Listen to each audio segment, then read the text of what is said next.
That's you good to go. Yeah. Good evening, everyone, and welcome from Table Tennis Scotland tonight, where it is part 2 of our special guest, Nicky Jarvis. When he was here 2 weeks ago, he was looking at his the basis of him starting to play table tennis and going up to national standard. Now, what we also looked at is Big 3 against Japan, and we started looking into his coaching career. This time we're going to concentrate on towards the end of Nicky's career. We're going to look at the transformation from player to coach and also coping with injuries. He wants to talk to us about mental preparation and mental strength, and also he's a parent of 2 very sporty children. What I'd like to chat with Nicky about too is helping his children to enjoy the highs and also cope with the lows, through, as both Ben and lately Matt have had very, very serious sporting injuries. Once again, my co-host tonight is Mark Lundberg. Mark, as you know, is a national table tennis player, and he's also a current national selector. So welcome to Nick and welcome to Mark again. Okay, what I'd like to do, like we always have a flashback at the beginning of the show, and I want to look at a flashback to the best domestic table tennis match I've ever seen. Now, I love the Scottish closed, and when I lived in England, I love the English closed. I think the National Closed Championships are to be relished. It's a fantastic event, and it still is. And I still look forward to it now. The best game in Scotland I've ever seen was a match between Gavin Rumgay and Ewan Walker. It was the final played at Largs. That was a tremendous, tremendous game. Both Gavin and Ewan said it was the best of their many finals together. But the best match I've ever seen at a closed championship was the semi-final in Luton in 1976, and Nicky was playing against Dennis Neal. Now, in those days, it was up to 21. You had Dennis standing up to the table and Nicky playing only forehands. I mean, it was incredible. It was going back and forth and back, and Dennis was spreading him around. I'm sure the games could have gone to expedite. Just on attacking play, there's 4 tremendous, tremendous games. But in the 4th game, Dennis had got Nicky away from the table, and then there was a very controversial point. Do you want to talk us through that, Nicky? Do you remember it? I do remember it. Yeah, 1976. We'd been practicing a lot for 2 years really on England training camps, and sometimes at Ormsby. And we probably knew each other's game very, very well. And I was playing probably up to my best standard that year. And we played in the semi-finals, and basically I think we knew where the ball was going to go. I knew where he was going to hit it, and he knew where I was going to hit it. So the rallies did last a long time. And I was the runner in the match, and Dennis was playing very quickly up at the table, and I was trying to get my forehand in most of the time. Match went on. I think I was 2-1 up. Match seemed like an eternity to me, and it got to the later stages, probably 17s, 18s in the 4th game, and Dennis forced me away from the table. Had 4 or 5. He had 4 or 5 smashes. I think I got them back, lobbing, and then he hit another smash, and it was sort of fairly close. I don't know if he mishit it or he hit it and it doesn't quite reach me. So I get forwards, and I lifted the ball up again, but it was probably about 6 inches from the ground. And the umpire said, he shouted out "not up" and gave the point to Dennis. He shouted the score out and gave Dennis the point. This was as the ball was going back over the table to Dennis. And I sort of put my hands up and said, what do you mean? I can't remember if Dennis smashed it past me or what. I said, what do you mean? He said the ball wasn't up. And I said, well, of course it was up. You know, I hit the ball before it hit the floor. And I mean, everyone in the audience knew that. Well, I think they did. And apart from the umpire. The umpire was adamant. And so I said, this isn't right. But because I was tired, Dennis said to me, come on, get on with the game. And I said, you know that it was up. And Dennis was sort of, he was starting to get annoyed because one of his tactics was to try and get me tired, which was working really. And so anyway, about 3 or 4 minutes went by, probably a little bit longer. And eventually I asked for the referee, and the referee eventually came down, and he just basically supported the umpire, because the umpire was just saying, you know, no, that's it. It wasn't up. So Dennis said, I'm not playing. He's got to run around the hall for 5 minutes. so this went on, and there was a bit of a commotion. I think we sort of weren't very happy with each other. And anyway, we carried on. I did manage to win that game, and therefore I won the match 3-1. Obviously, a lot of bad feeling that day and the next day. Unfortunately, I had to play in the final the next day, and wasn't in the best frame of mind, I suppose. I don't know. I didn't play as well as I thought I might. But anyway, I lost to Desmond Douglas, who wasn't a bad player. But yeah, at the time I was sort of confident that I could possibly win the tournament. Yeah, yeah. And that was Des's very first national title, wasn't it, as well? Yeah, I think it was that was the first year that he played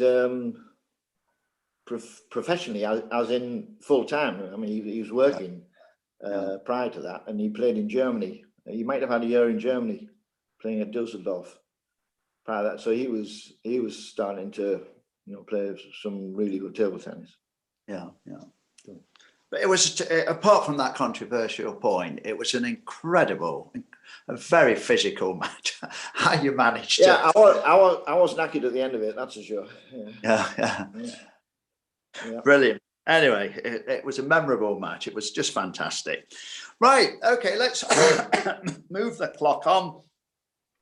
And you're coming towards the end of your national playing days. Was that due to injury? Was it due to you'd had enough, or did it just take its natural course? I had a back injury that well, it started that year, 76. In fact, I played in the Scottish Open after the national championships in England, I think. And my back started hurting during that competition, and the organisers very kindly got a physio, because I was struggling at one stage. I was struggling to walk a little bit, and anyhow, the physio did whatever they did and sorted me out, and I went on and played. And after that, it was the later part of that season. And then that summer, didn't have a great summer's training really. And I had to pull out I went to a tournament in October, November time, and I had to pull out because I couldn't play anymore. So yeah, then I missed the World Championships because of that. I had to have an operation on my back. I'd broken part of my vertebra, 5th vertebra, I think. So it was cracked, and it was, well, they showed the X-ray, and it come away from the vertebra. It's like that, and this part had snapped off. So it was, yeah. So I managed to get the operation done by a chap called John Buck, Mr. John Buck, who was eminent in that field. And the operation that he actually did on me was a new operation. It's now called Buck's back. So I think normally they used to operate go through the stomach, and you were in hospital for 8 weeks or 10 weeks. I was out in 10 days, which was great. But yeah, after that, I struggled a little bit. I got back to decent fitness, and I felt as if I was okay. But my training was a little bit more difficult to do what I wanted to do, I suppose. Yeah, and then we actually got to the. I was in the team that got to the final of the European Senior Championships, 1978. And also I played in Germany after that for a year, but I never felt as if I was doing the stuff that I wanted to do. I wasn't enjoying the challenge, really. I just felt as if I was struggling a little bit. So even though we had some success, yeah, and then it started to get worse. I started to struggle a bit, so I stopped playing. Can we just go back to 1978, because you've obviously been a number one, but both, was it you and Paul, were playing second fiddle to Des? He won every single game, didn't he? Yeah, I mean, Des at that time was basically streets ahead of us in standard. He'd just come on so quickly, playing in Germany for probably 2 years then, so he was playing full time 2 years.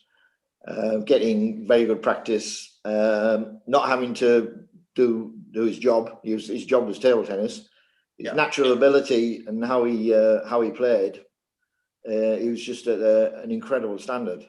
And at the European Championships, he was we just couldn't believe the standard that he was playing at. And players were just sending in bombs against him, and he was just controlling the back, not just getting them back. He was actually getting them back to the place where he wanted to get the ball back to. And it was amazing to see him play. And again, he won matches with lots of rallies. It was a standard that he just kept up all the way through the team event, undefeated in the team event.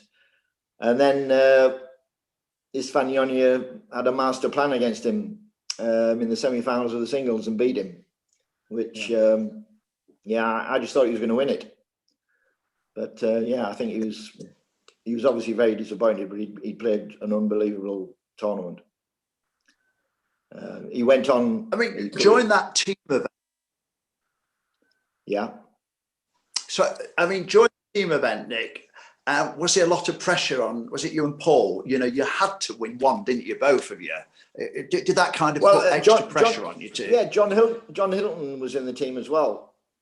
And John, and he came into one or two matches, and because Des was playing so well, in one sense, it was putting more pressure on us to win, to win some matches, and but that's what we were there for. And Paul was, a very gutsy player. Took the challenge to the front, and he was always there trying to do his best. And I managed to win a few games. So yeah, we got. I think we beat France in the semi-finals, and Des won 3 and I won 2. Yeah, I think. Yeah, memory.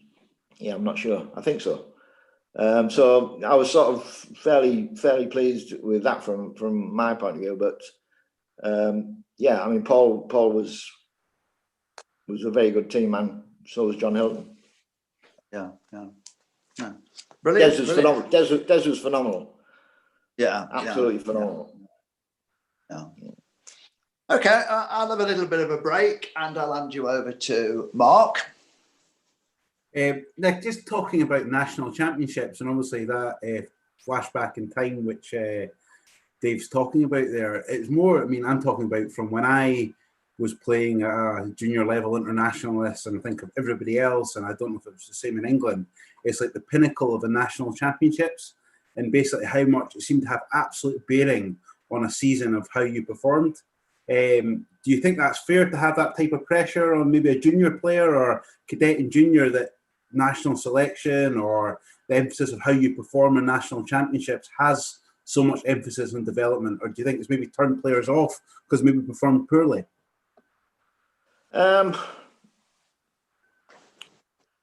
Obviously if selection is based on performances in national championships, it puts a lot of pressure on players. And players want to win national championships. They want to be the home country's champion. And sometimes some players prefer to be national champion than anything else. So I think it's a personal thing, and players do need to be able to take pressure. So depending what selection policies are, if the national championships are one of the most important criteria, then so be it. My view when I actually played was, I did want to win the national championships, and I was gutted, if when I didn't win them, but that wasn't the overriding thing in my season. I actually wanted to win when I was playing internationally. That was more where I was going from. And maybe possibly that's why I didn't win the national championships. I don't know. That my thoughts were always on the international game, and towards the end, when I knew I couldn't beat players who I wanted to beat internationally, I didn't want to play anymore. I wasn't too bothered about playing domestically and just sort of doing that type of thing, or even playing for a club abroad in a low league. I wasn't interested in doing anything like that. I just wanted to play for England and try and win matches. It's funny you say that, because I had a similar thought process of where you have so many domestic tournaments, and I think in Scotland, particularly, we don't have as many open tournaments now, but certainly back in the day when we did, where someone can go through a whole season almost undefeated, national championships, and then maybe not have the best results. And I think table tennis is such a game of fine margins that on that day of obviously losing a national championships, maybe earlier in the round or a semi-final, it seems to have that bearing on that season. And I totally understand why, because it's the national championships, it's the pinnacle. But I think in a player's development of where you go through a tournament, or a whole season, and let's say if there's 8 tournaments and you win 6, and you maybe lose the national championships, and that sort of bearing. So I think for me, it's that thing of when I played, it was actually representing Scotland and what I could achieve there. But actually, I think it all depends on the player, I suppose, is the point, that what emphasis they put onto it. Dave, obviously, it's fun to get your thoughts on that. It's obviously having that discussion about national championships. What's your thoughts, actually, on that emphasis of a player sort of preparing for that? But how much bearing do you think it should have in their development? What I feel is, of course, everybody wants to win the national championships. If you take Manchester City, they keep winning the league, but they can't win the European Cup, for example.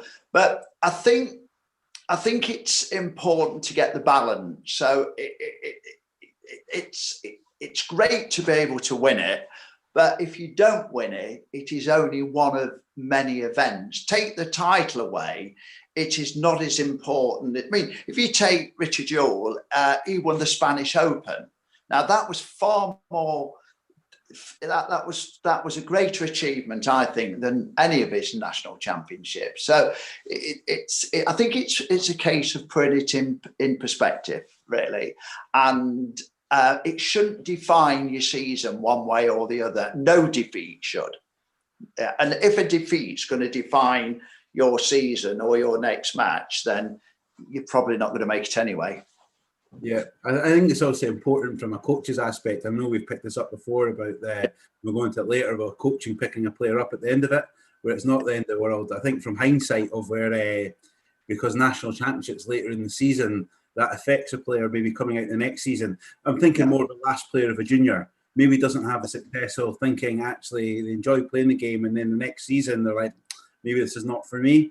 It's more just a theory about the aspect of how we play national championships and how we view it that people miss out.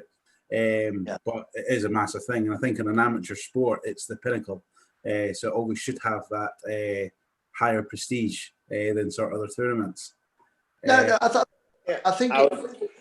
was just going to say that the national championship should be the most important domestic tournament of the season. And but it shouldn't be the only thing that you make selections on for international events. Yeah. You know, it can be. I mean, players do need to understand also, you know, on the other hand, that, you know, this is a main tournament. You've got to prepare for it. The pressure's on. Can you deal with the pressure? Yeah. But, you know, not winning the national championships doesn't mean you can't deal with pressure. Yeah. So you've got to take it, you know, in its context and use it as a tool to not only as part of selection, but, you know, get players to develop and understand the ideas of this is what you do. You know, you've got to play well in this tournament. How are you going to do that? And it gives them an idea of how they can train up for events, which are, you know, the most important domestic tournament, national championships. I think the most difficult national tournament to win is something like a top 10 round robin. Of course. Yeah. That pressure winning those games, because the luck of obviously a lucky draw or goes out early, and then you get that advantage. We even speak from a personal perspective as well, and not to decry. I mean, Bruce Erskine's example beat me in the final of a national champs final. He beat Gavin Rumgay in the semi-final, beat me in the final. And leading up to that tournament, I played really well. I mean, actually, my preparation for that tournament, I would go away from that and say, yeah, I had my chances. But in all fairness to Bruce, and we went away to the European Youth later that year, was his lead up to that tournament was his pinnacle.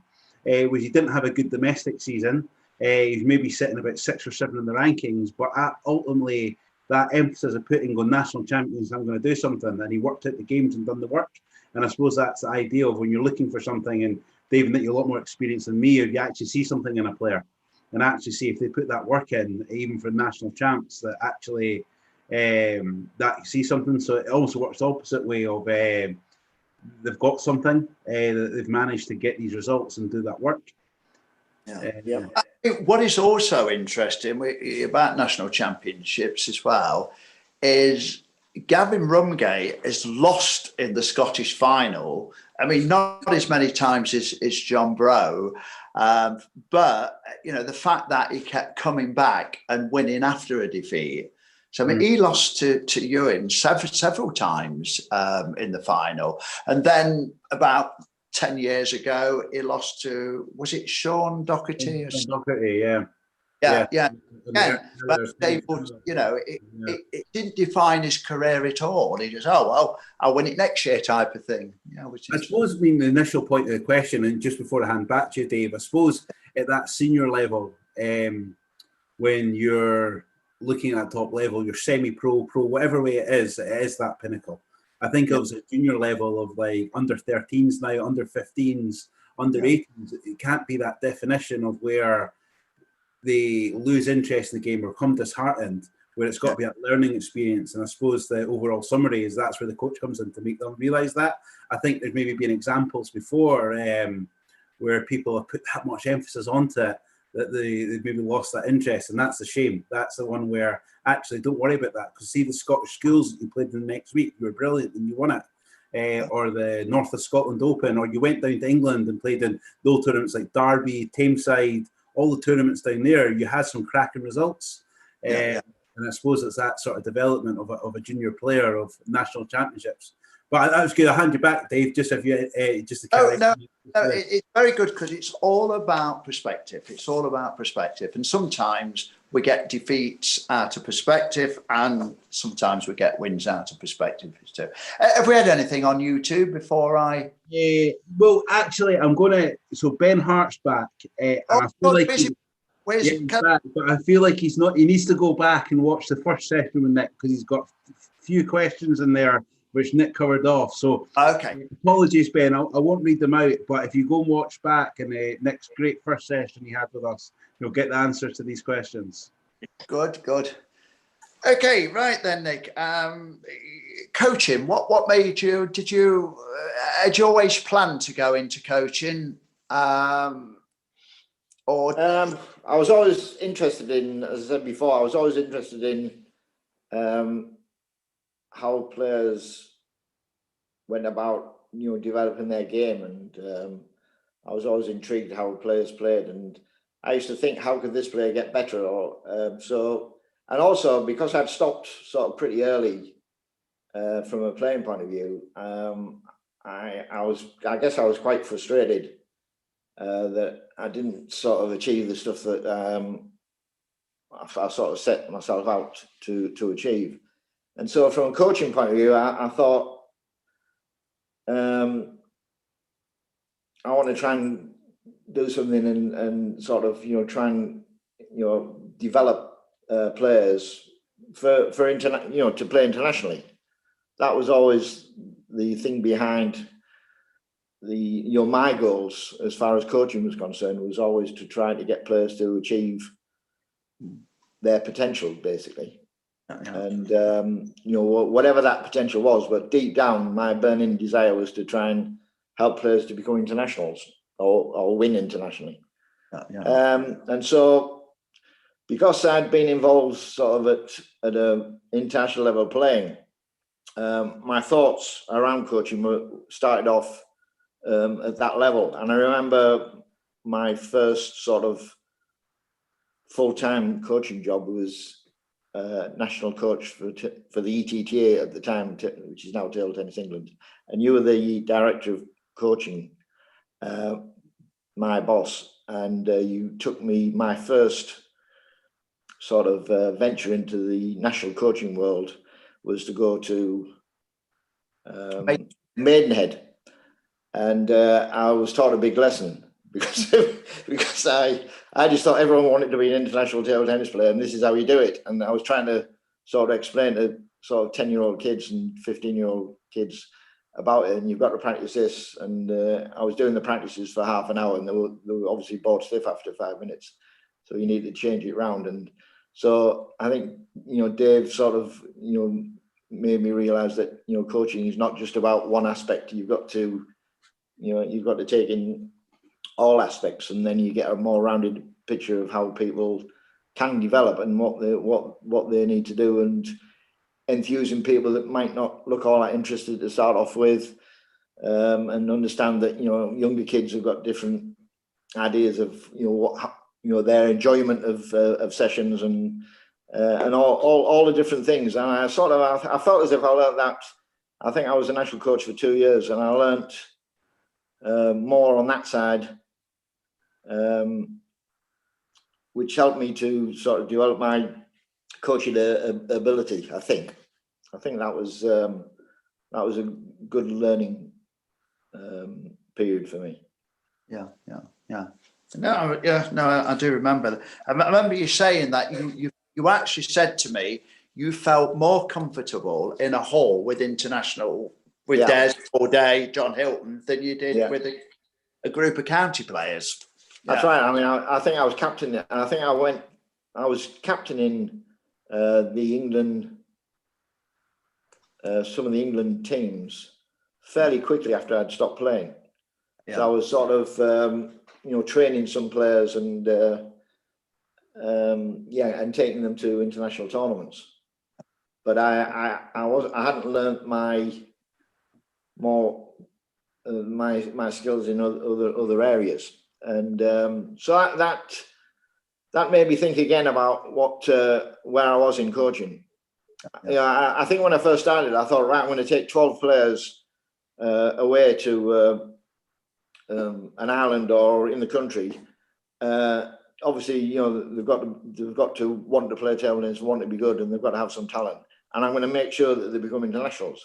Well, you quickly start to realise that it's not as simple as that, and you can't make things happen just like that. You've got to have all sorts of things in place, and also eventually the player is the most important ingredient in it all. But there needs to be lots of other factors that are in place before you can start developing a squad and a situation whereby you're developing players on a fairly regular basis. Yeah. So it's there's a lot of work, and you need a lot of help. Yeah. And as we often said, it's important to keep your fringe players happy, because they become the stepping stones for whoever is the England. And that's the same at county level or any level. You need that wide interest. So if you do have a very talented player, a potential international, he can use those players as stepping stones. Where if you just concentrate on a few players and ignore the rest, then they're going to have nobody. They're going to have no markers, nobody to practice against, and nobody to beat. So that's right. I mean, in your club situation, or a situation where you've got a number of players, or indeed a number of squads, the practices that you do in one session need to cater for the various standards. So doing the same practice, if you explain it in different ways and have different ideas of this is more important for you in this practice or whatever, you can do the same practices on occasions, but generally you need to develop your practices to help that particular player, whatever standard they are. And I sort of developed that thought process when I coached at a school for over 20 years, and they were very, very keen on developing table tennis as a school. So it was their number one sport, and to get the players up to where they wanted to be or thought they could get to, we had discussions with them, and this is what we think you should do. So in essence, we had programs for each player. Yeah. And at the school at the time, I think there was 63 children in the school aged between 5 and 18, and then eventually, once we started getting table tennis moving a little bit more, and the players were practicing doing the right things, and there was a bit more of a mindset in what they were trying to achieve. I think there was about 90 in the school for a period of time. And all the players we coached had a sort of a goal, a target. And how we achieved that target was that everyone was involved in trying to achieve that target.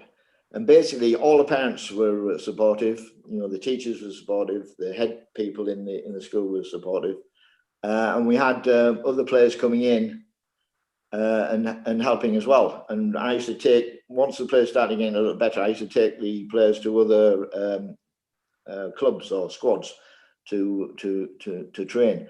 And we had, I think with hindsight really, but it was part of the program. The goal setting was probably the most important part of the enthusiasm that you could put into that the kids could put into the players could put into trying to achieve. Yeah. You know, what's the goal? And the goal for lots of the kids was to be national champion at school level in the schools. And in England, there's 8 age groups. No, sorry, there's four age groups in the boys and 4 age groups in the girls. So there's basically 8 teams, and there's 8 teams of I think there's 4 in each team. There's 4 in each team. So 32 players plus a reserve. Yeah. You're looking at 40 players or 40 plus really, with other people that need to get involved. So there was at least 50 or 60 players in the school that were ambitious enough to try and get into those teams, to try and do what they wanted to do and try and win a national title for the school and for themselves. And the support was phenomenal, and it was a joint effort, an effort from all sides that made the school successful in that area. And from that, there were some better players who went on and played for England juniors, and a couple played for England seniors. And again, my thoughts in the background, I'm always thinking about, this player's got potential to do this. This player could be an international, and therefore I would up the idea of what they needed to do to try and achieve that. So it was, again, over a 20-year period. It was quite successful. I think one year we actually won all 8 team competitions. So there were national champion in every single age group, and there was only, there was 90 kids in the school. aged between 6 and 18. So it was, and 1 year that year, 12 months previous, we'd won 5 or 6, and I said, we've got a chance of winning 8 if we train up the new year 4s next year. Because we had 1 player who was playing, and we needed 3 more. They hadn't even started playing yet. So we looked at how we were going to do that, and as well as catering for the other 40, 50, 60, 70 players, we looked at how these players were going to have a chance of developing within 12 months to try and become national champions. And again, with a massive amount of help, we managed to do that. And so it was again, goal setting, preparation, and making sure it happened. Because we can, you're talking about it is sort of fairly easy to do, but actually getting down to the nitty gritty and putting the effort in, both from a coaching point of view, the coaches putting the effort in, but also the players and everyone else around, putting the effort in. That's when you start getting success with a group of players. You always get one player coming through if you've got a reasonable system. And to actually get groups of players coming through, teams coming through, or a squad developing, it's a massive amount of work from all sides, and it needs to be an ongoing process. You've spoken a lot about targets, goal setting and target setting, which I don't think we do enough of up here. Mental strength. What kind of training? What are your views on mental training, Nick?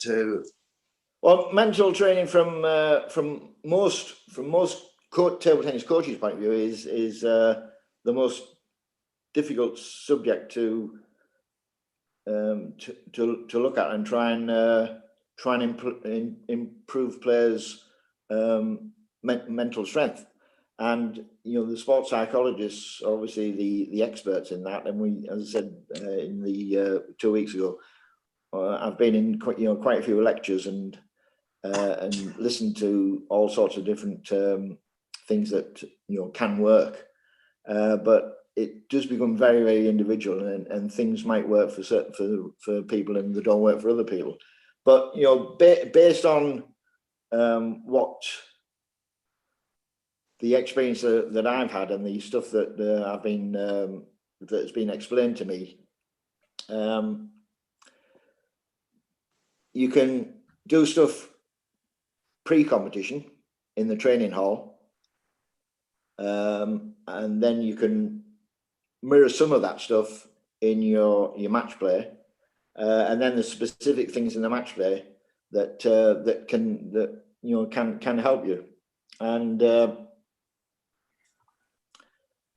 as far as pre-competition is concerned, you need to understand why you're practicing. Yeah. What you're practicing for. And then you need to understand what you're practicing. And then, as you say, we go back to the giving yourself goals and targets. This is what you're going to try and achieve. Realizing when you're losing focus in the training hall and trying to put that right. How are you going to put that right? How do you know you're going to lose focus? Well, you do. Most players do know when they're losing focus, and sometimes they're out of control. Sometimes even in practice and they're playing matches, they get nervous. So little things like refocusing. One of the things that I took on board was just visualizing a spot on the floor. And when I started losing focus, or my mind started changing, I might have got nervous, I just looked at a particular spot on the floor, and I knew where that spot was before I actually went on to play the match. I just thought I'm going to look at that. So that was something that I could do actually during a match. Visualization is an area that you can sort of look at, and it's more tangible to actually see. You're playing someone, you can visualize. You can visualize beating them before you go on the table. You can visualize beating them. You can visualize going to a tournament and visualizing actually winning the tournament. You can remember some of your best performances before you go on the table. Recapping on something that's gone wrong. It could be your technique, or it could be a practice, and rectifying it straight away. But lots of these things you've got to do in the training hall, because you can't just, and the losing focus thing brings on all sorts of things. You miss the tactics, or probably the most important thing is you start getting nervous, and nerves are probably the biggest problem. And again, coping with that in the training hall. There's lots of players who do practices and they look wonderful, and then they come to a match and things start breaking down very, very quickly. So putting yourself under more pressure in the training hall by scoring in a practice, how many you get on, or you've got to win the point with a certain shot, or you put yourself under pressure playing someone, you've got to win 3 points to gain 1 point. Just little things like that. Playing from 9-all, up to 11, you play from 9-all, putting yourself under extreme pressure, and you've got to do certain things to win the point. So it's not just 9-all and you play a game. You can break it down, and you've got to do this particular shot, or you've got to do this particular serve, or whatever it is. So you're putting yourself under mental pressure, and get the idea of enjoying that side of the game, and enjoy the pressure of trying to succeed in that environment. And then pressure becomes more of an enjoyment rather than a fear. And all this stuff has worked but this is over a long period of time, and lots of it hasn't worked. So it's more of an individual idea about what you need to do. I mean, obviously, playing to your strengths when you're playing your match, and learning from previous points, but not dwelling on the fact that you might have lost the point. But you learn very, very quickly. You knew why you lost it, and then the present and now is what you're going to do for the next point. Not worrying about what's going to happen in 2 points time, or I might lose this match now, or whatever. You've got to think about how you're going to win. How are you going to win the next point? And so always getting back into the here and now is very important, really. And from a coaching point of view, as I say, to help players sort of overcome things like the getting nervous or not believing in themselves, getting as a coach, getting your program organised for each player, and always talk to players in positive ways. You should do this, not you could have done it, or what did you do there? Not what did you think you did there? What you think, because they start thinking, oh, I think I did that. Well, no, what did you actually do? What happened there? And so they're starting to get an idea of, oh yeah, that happened, I'm going to do this, rather than think, oh, I think I did that, I'm not sure. So it just, again, the coach is always positive. And when I say positive, don't tell them they're fantastic when they're not. But you've got to be realistic. But give them that positive information all the time. And basically, how are you going to achieve? What are you going to do to achieve? And it puts the onus back on them, but it's not putting the pressure back on them. It's giving them, if they've done the training, and if they think about these things a little bit more, then the enjoyment side of the challenge, rather than its fear, there's an enjoyment in the challenge. There's an enjoyment in more pressure. And okay, can I? Yeah, one of the things which is really interesting, Nick, that you've mentioned, the awareness of now. So if anybody's not read it, read The Inner Game. So it's the inner game of tennis. It can be table tennis, golf, anything. And that is making you aware of now. Concentration is the awareness of now. As Nick says, not the point you've just lost, and not the point in 2 points time. It's being aware. And another thing that I want to mention with you as well, or talk with you about, Nick, is what worries me, and what I feel. There's no one answer. coaches have different styles. There's not, as Jack Carrington used to say to me, there is not the way, there is a way, and it can be different. But what worries me a lot is in training halls today, a player will have half a dozen balls in his hand, right? He makes a mistake, and then the next one comes into play. He's not been able to analyse what he's been doing. He's not put any thought process into it. Now, once he plays a match, he plays a point, he has to walk to the back of the hall, he has to pick up the ball, or his opponent does. And in most matches, the non-playing time of every point is greater than the actual playing time of every point. And what I feel in a coaching hall, sometimes for technique, have 6 balls in your hand, but I think a lot more work needs to be done where there's just one ball. One is it'll help you to concentrate, it'll help you to think about these things. And not only that, if you make a mistake, you've got to go and fetch it. So that's an incentive to keep the ball on the table as well. And just wondered if you have any thoughts on this, Nick. I think you're right. It's if you're doing technical practices, having half a dozen balls in your hand is not normally isn't a problem unless you stop thinking and you just start getting annoyed and you're not thinking. So if you've lost your focus, then okay, you've got to stop and you've got to understand when you need to do that. But having a lot of balls in your hand and trying to make the process continuous is probably a good idea overall. But if you start to think about tactics and you start to think about pressure situations, then it's got to be more like what's going to happen in a match. So the timing of it. And that's probably gone from one extreme to the other. I mean, before we used to, depending on what size of the hall was and whether there was any barriers there, you could take a minute in between each rally sometimes when you only had one ball. And then it went to, there's sort of, 300 or 400 balls on the floor in the training hall sometimes. And, players don't stop for breath even.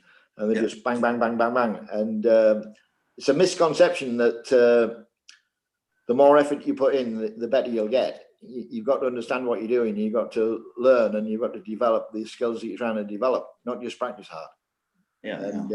Sweating profusely and what have you is great, but it's are you improving? Are you learning anything? And there's more to it than that. So taking your time, understanding what's happening, I agree with you. Yeah, as they say, it's not the hours you put in; it's what you put into the hours. Mark, I'm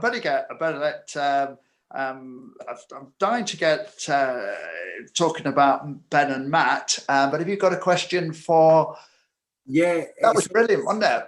Yeah, no, brilliant. I mean, absolutely fascinating to listen to and getting that insight. I'm actually okay for it. I've got a question to ask, but actually I'm quite happy listening to Nick's thoughts on the game. It's brilliant. Just to cover, Ben Hart had a question. You covered that off, Nick, about potential tips for coaches or potential coaches, about preparation and goal setting. So Ben, I hope you got the answer there.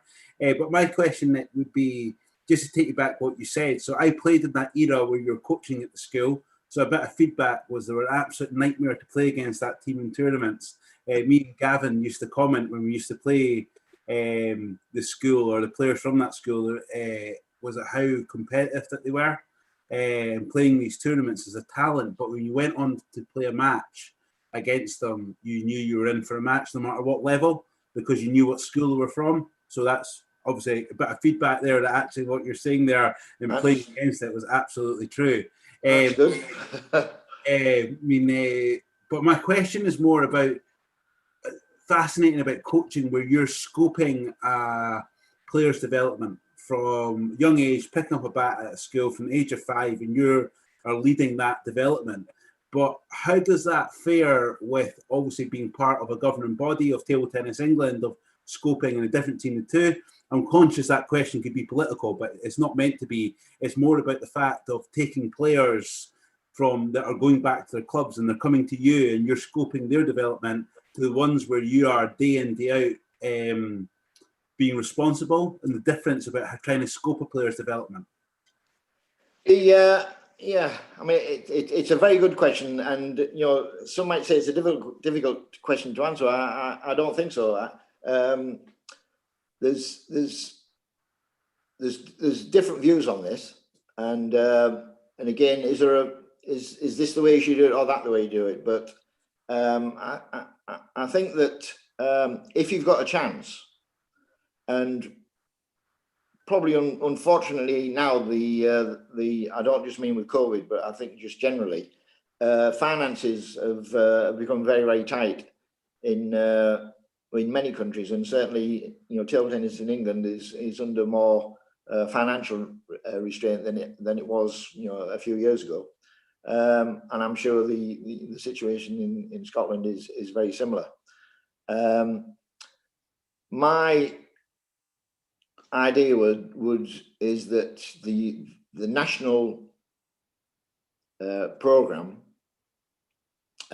should be run by the performance coaches, and they should have constant contact with the players and be very much involved with their development, but trying to work with especially the younger players, trying to work with the coach who's working with them locally, and they will probably see them more often than the national coach.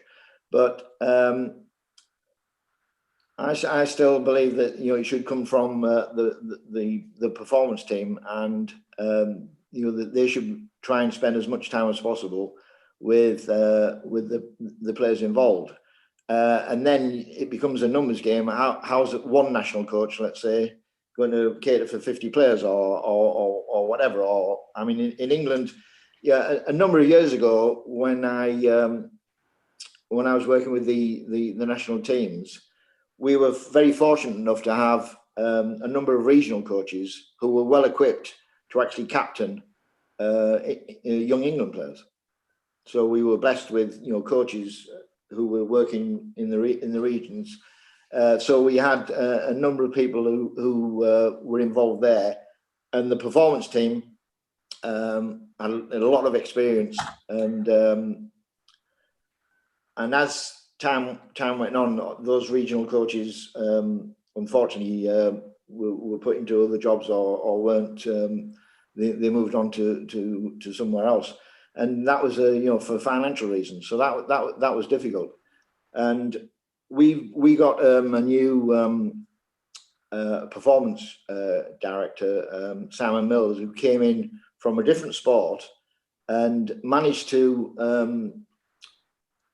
I felt I worked very well with him in the sense that he was coming in from a different angle, giving us advice in different ways, also getting a few other people in. A bit like Peter Simpson in the earlier days, but you getting a few other people in, experts in their field, and getting us to think from different angles, and having policies put in place that the BOA said we had to in any case, and the whole idea, the whole organisation, I felt was getting better and better. And Alan Cook, who's still obviously working at the highest level within table tennis England, he was on board with all the things that were happening and working extremely hard, particularly with the national team, and with the men for the last few years that I was there. And so everyone was working together, and we all had a purpose and a goal, and certainly from my point of view, I wanted to see the England youth squad as much as possible. Didn't manage to achieve it on the way I wanted to, but I wanted to actually see them as much as possible, because then I had a feeling I knew where they were in the game, how they were developing. This wasn't working, that wasn't working. I used to go and watch them in domestic tournaments to see what was happening there. So I had a good idea about where they were and what the development was.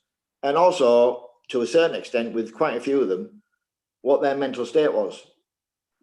And again, being all things being equal, that being probably the most important factor, I felt it was important to know where they were and how they were coping with playing at the standard that they were at, and also how they were going to cope with playing at the standard that they wanted to get to and we wanted them to get to.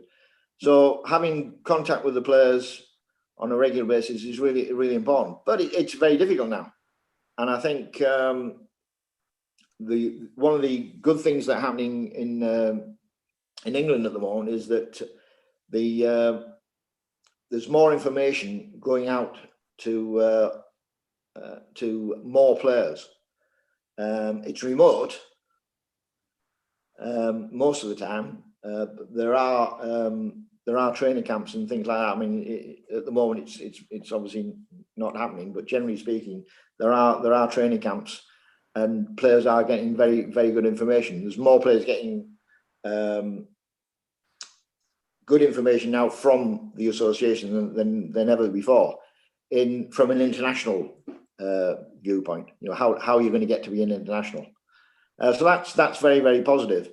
But I would say that in an ideal world, the performance team would be involved with the players on a even more regular basis. But that probably might not be possible anymore. I don't know. Brilliant, great insight. Everett, before we are going to run over a bit, which we always do, Nick. So, but have we got any on YouTube? I don't want to miss out anybody on YouTube before I go on to the next. Ben was more making a point or asking a question about so when you say that hard work, would you say that hard work lasts longer than talent? Well, you never lose your talent, but talent is there's lots of players waste their talent, and the people who work hard normally progress at a certain rate, and their ability will help them to get even higher than just the work that they put in. And most players who work hard become quite reliable players, and their results tend to be on a level. Whereas the talented player who doesn't work hard, let's say, I mean, they normally don't make it in any case, but their performances vary quite a lot. Yeah. And I've been involved in some discussions with coaches where if they see talented players and they see players who work hard, they normally go for the players who work hard. But I'm not too sure that's the best idea. That's it, two extremes. I think you just need to try and help the gifted player to understand what they need to do. And the problem is that some players don't have goals or targets, so they don't really understand or care about what you're talking about, and then you've got a problem. You're not going to that's going to be incredibly difficult to change. Right. So the most important thing is it's not what the coach knows, it's what the player learns. That's the most important thing. There's no point in the coach knowing everything and the players don't learn anything. The players have got to learn, and if the coach can help them to learn, fantastic, but the player needs to learn. Somehow the player needs to learn what to do, and they need to understand how they're going to get somewhere. If their target is international, then someone needs to tell them or show them or help them to understand this is what you need to do to get there, and then help them on the way. But the player's got to do the work and understand this is what I've got to do. And all the mental side, a lot of it is dealt with as the players go through that process. Yeah. And your nerves are the most difficult, but even then you can get, I mean, from personal experience, I used to get nervous at certain times of my career and not at other times of my career. It wasn't, it was more to do with that. I mean, in certain situations, you are going to get nervous. No matter, I mean, from my point of view, I could get nervous at any time. But when I was sort of in, from my point of view, in the zone, I was less nervous. If I was playing in a major tournament, sometimes I'd lose, and occasionally it was because of nerves. Just occasionally, it wasn't. That was the problem. I lost because the other person was better than me, or they played better than I did, or whatever. But there's other times where I felt as if I was losing matches because I was too nervous, and getting around that was very difficult. Even with, we didn't really talk much about mental strength and sports psychology in those days, many years ago. But you try to learn how to cope with it from your own experiences, and to a certain extent talking to other people. And right, Nick, I want to move on, and the message there, which is a very important one, teaching and learning to all coaches out there are not directly related. Just because you've taught something, it doesn't necessarily mean it's been learned, and it's finding out how people learn. Right, okay, Nicky, you're a player, you're a top player, you're a top coach, but you obviously, like all of us, were new to parenting. When did you realise your two boys were pretty sporty? Ben is 3 years older than Matthew, and from sort of an early age, he used to be quite athletic. He used to run everywhere, as most young boys do, and he had good coordination, loved kicking a football, and he just looked as if he was a sports person. And he started playing football when I think playing in teams when he was 7 or 8 or something. Nick, was he doing any other sports then, or was not? He was doing a little bit, but he wanted to play football. And then when he got a bit older, he was about, I can't remember, he was 10 or something. He started playing. He fancied playing tennis, and he got on quite well with that. And then he started. One of the Surrey County coaches wanted him to play tennis and have lessons and join in some training, and he did that for a short period of time. And I watched him, and he looked okay. He had decent shots, and again, his timing was good, decent technique, and he used to run around, and he looked as if he was enjoying it, and he looked like he could play tennis. But he was still involved in football and wanted to be better at football, and went and got invited to Millwall football club for training, and he was in a squad for his age group, trained once or twice a week, and he was progressing quite well there. Started getting a few niggles when he was 11, 12 in his knees. Then he went to Reading for a short period of time.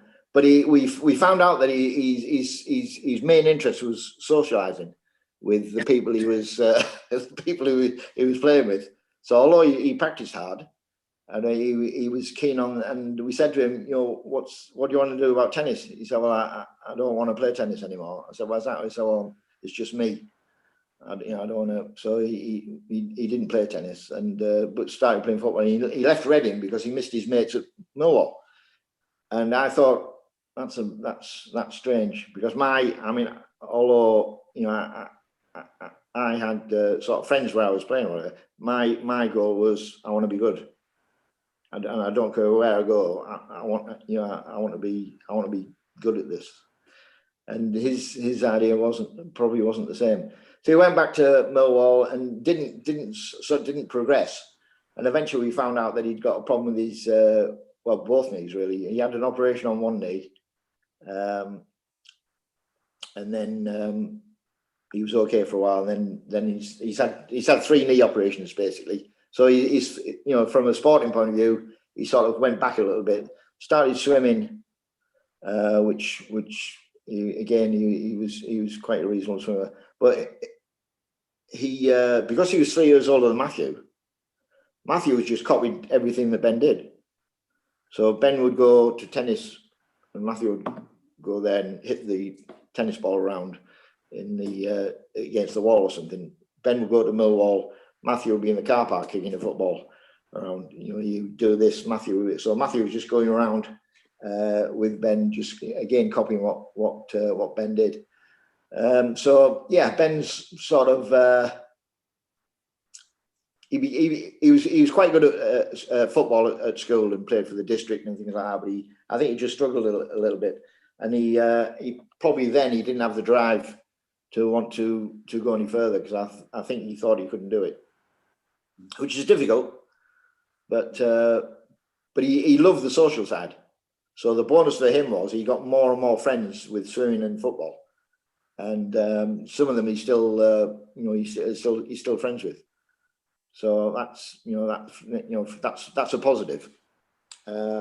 Meanwhile, back at Millwall, Matthew's watching and he's asked to join in to make up the numbers. Yeah, he's playing. I think the age group was 2 years older than him, and the coach said to Linda, will it be okay if Matthew just joins in, because we were a player short? And she said, yeah, fine. And he wasn't bothered at all. Yeah, I'll go on. And he apparently sort of he showed good skills and wasn't fazed by anything. These bigger boys. And I think he looked quite good. And the chap says, well, would he become part of the squad? So he was at Millwall. He was at Millwall.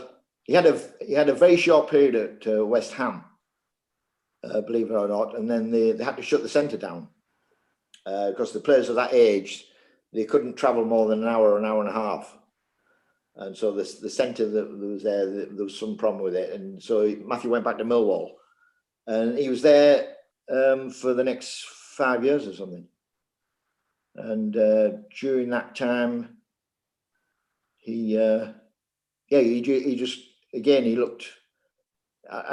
My dad said to me he took him to a football match when he was playing in Guildford for Guildford City or someone, and my dad watched him and he said, where are you playing today, Matthew? He said, I'm playing right back.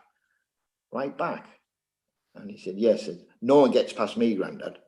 So that was the first thing. That was the first thing I'd heard about his football career. He said, no one gets past me, Grandad. That was at 7. And so anyway, so he went on, and very, very quickly he sort of started playing on the wing or up front, and he showed very, very good ability from the start, really. And but the most impressive thing was his love of playing and the enthusiasm he had about the whole idea of football. And he wasn't someone who just wanted the ball and that was it. He wouldn't give it back to anyone. He was actually, even at that early age, he was a team player, which again was interesting. And it was mainly Linda who took him around, wasn't it? Am I right in saying? Yeah, yeah. I was there now and again. Linda took him. He was there twice a week, and then they were swimming. Both of them were doing swimming, and then they were playing the football matches. So if I was, at that time, I was now sort of at Penal, which is in Brentwood, coaching there, and I was away probably 20 weekends a year, as well as during the week. I did. I think I did 3 days a week. And the weekends, and then in the summer we did training camps for 5 weeks. That's how we could bring players on sort of pretty quickly when they first started, because we'd have them for 5 weeks, 4 days a week for 5 weeks. But yeah, so Linda was taking him around, and she said he loves it. And eventually they were doing, both of them doing homework in the car, going to either swimming or going to football, which was, but then they actually did the homework, which was, again, was amazing. Yeah, so he was at Millwall, and as the years went by, he developed. Then the last sort of 6 months prior to them actually signing them, it was like a YTS when they were 15 or 16. He just, I don't know, he found it difficult there. I don't know why. And he looked as if he wasn't enjoying football. I said to him, are you okay? And he said, yeah, I'm fine. But we used to go and watch a few of the matches, and he just didn't look all that comfortable. And then I said to him, they're going to make a decision on whether you want to stay here or not. Do you want to stay? He said, oh, yeah, I want to stay, yeah. And I think it was quite late in that season. They were supposed to tell them in by Christmas whether they were going to keep him or not. And they told Matthew in March that they were going to release him. I remember going to the training ground, and you had to go in one by one. And Matthew was about 8th or 9th in. And he was, they said, we've got someone a year above you who we think's a really good player, so we haven't got a place here. He's in your position, which I thought was very sort of narrow-minded at the time. So I thought you would want players to develop the talent rather than just pick a team. Yeah, of course. Yeah. And it wasn't just because it was Matthew. I thought it was a strange reason. And I sort of, I mean, we were outside prior to that, and you could hear the parents going berserk. Once the kids hadn't got in, and the parents, and I sort of just said to Matthew, I said, there's no problem. What happens now? Because Matthew has got good ability. I think you all agree with that. And they sort of were non-committal. And I just said, well, what happens now? Knowing that they should have let him go in at Christmas, because then he goes on to a list, and then other clubs can come in and trial them or whatever. So he left in March, went to Reading, trained really well, but they played a match, and he struggled in the match, and he looked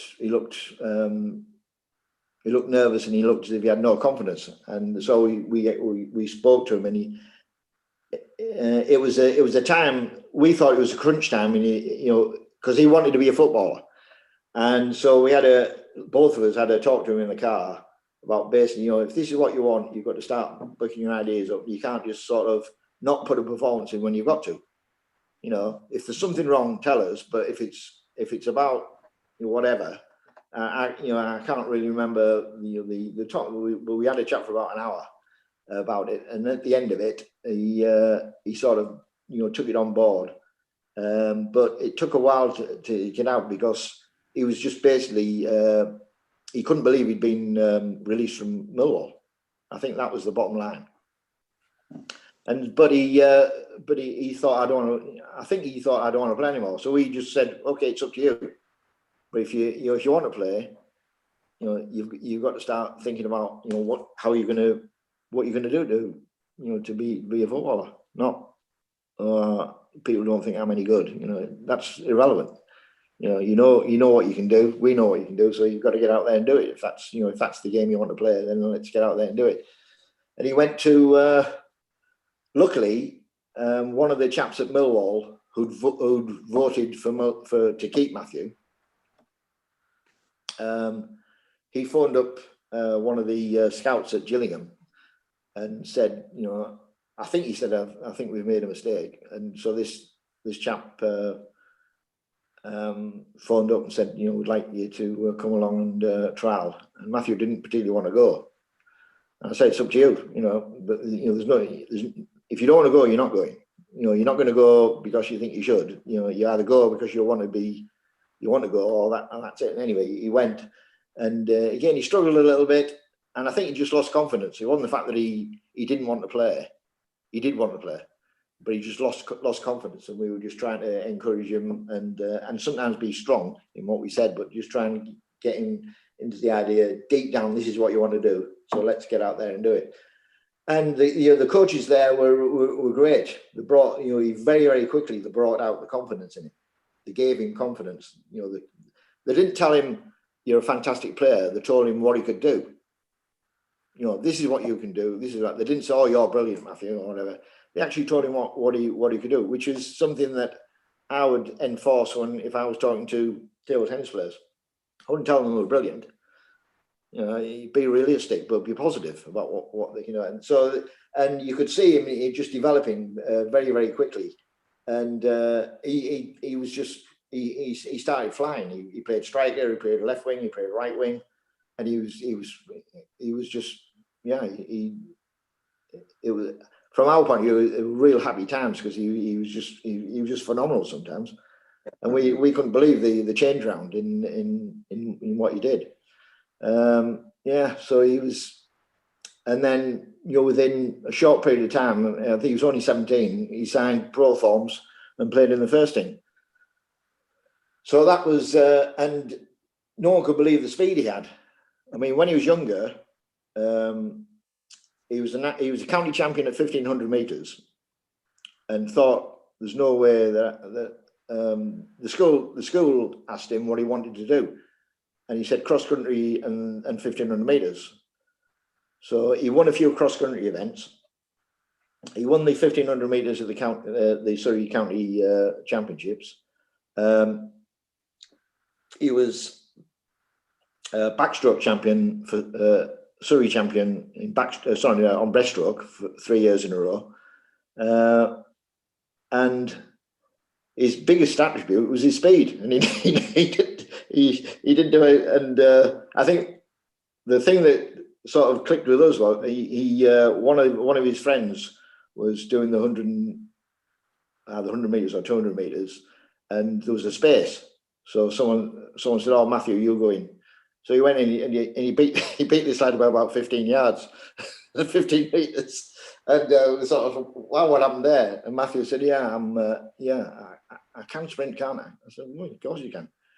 And just, I don't know, something just clicked when he was 14, 15 on that side. And then as he went to Gillingham, he just that speed just took off when he started playing football at Gillingham.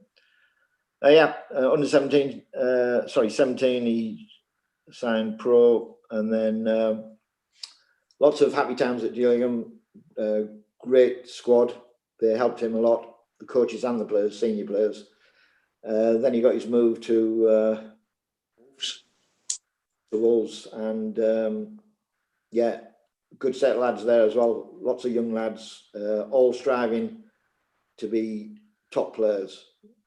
There was no, superstars in the squad. They all wanted to be good players. They all worked for each other, and they got the just rewards. They were in the Championship and 2 seasons, and then they were up into the Premiership. Yeah, I'm going to move it. Can I? Okay, we're watching his playing career, because I'm so interested. I could go on and that. Tell us when he got that. He got picked for England and he came on. I waited all night long and watched him. I'd been to see him play anyway with Linda a few times, but tell us about that night as a parent. Yeah, I mean, it was it was an emotional time. Obviously, playing for your country for the first time at Wembley was quite an emotional night. I think he was anxious. He looked a little bit anxious when he was on the bench, but I knew deep down when he got on the pitch, he would sort of start, doing the stuff that he could do. We've obviously got tickets there. So his wife was there, Linda and I, and we sort of sat waiting for him to come on. And when we sort of saw he was starting to warm up, and then we saw might have been Stuart Peace or someone went like that, and we thought he's on. So he comes sprinting sprinting back down, and he got his instructions, then he went on. Yeah. And there's a roar. No matter, you know, whatever's happening, there's just a massive roar. There's like at least 90,000 people in there. And so the emotions are quite high when you sort of see and hear things like that. And I think the Ghanaians, there was quite a few thousand Ghanaians there, and they were going absolutely ballistic. So the atmosphere was fantastic. And it was a full night at Wembley. Yeah, brilliant. Yeah. Okay, with Mark, I know we've gone miles over time, but it's been fascinating. Is there anybody we've ignored on YouTube? No, we've got it all, Dave. Got it all. Yeah. I mean, the parenting bit's been really interesting, hasn't it, Mark? Don't you think? You know, the giving your child positive messages, being decisive, but at the end of the day, letting them a lot of really, really good stuff there. Just to complete the tale, is obviously having played for Wolves for a number of years, he got a really big move to West Ham, a £10 million move to West Ham, played in the Premiership, scored goals there, and he's had a few injuries lately, but he's back now playing again for Woking. Right, we're about to finish off. Nick, is there anything else you want to add before I close? No, it's been a pleasure. I mean, half the stuff that we've spoke about over the last two sessions are, you know, sort of so far back in my memory. You know, bringing them back to life again is an experience. So yeah, thank you very much. I'm just hoping that all the parents have, you know, listened to that last 20 minutes, because there was some really good stuff. It was all positive. It wasn't blaming the coaches. It wasn't blaming the conditions. It was letting Matthew know that he must do what he can do. And to all the parents, you know, positive messages. And he had the determination and the willpower and the fight and the guts to fight through anything that was there to try and stop him from being a Premiership footballer. And you know, he did it, and we were on the peripheral but supported him, and as you say, we were positive. Last question: has it, having two children playing sport, has it made you a better coach, or really it's had a neutral effect? I think there's different things. I mean, as a coach, it helped me to be a better parent emotionally when things weren't going right. Yeah. And I think Linda said that I was, you know, sometimes I was a coach and not his dad, which was I don't know whether that was a compliment or not. But I'm not sure really. I think it helped on both sides, just understanding what was what and getting an idea of what parents feel like, and trying to understand that side, and again understand what young players go through. And one's your young players who really want to be top players in their sport, because that Matthew was certainly one of those players who wanted to do that, and understanding how he ticked through all those years was something that helped me, I think. Good. Right, Mark, shall we close now? We've stolen 20 minutes, haven't we? Worth it. Yeah, we've got some extra minutes in there, which are absolutely amazing. So thank you, Nick. Brilliant. Look, a big obviously to my co-host Mark and Nick. It's been a great insight into your coaching career.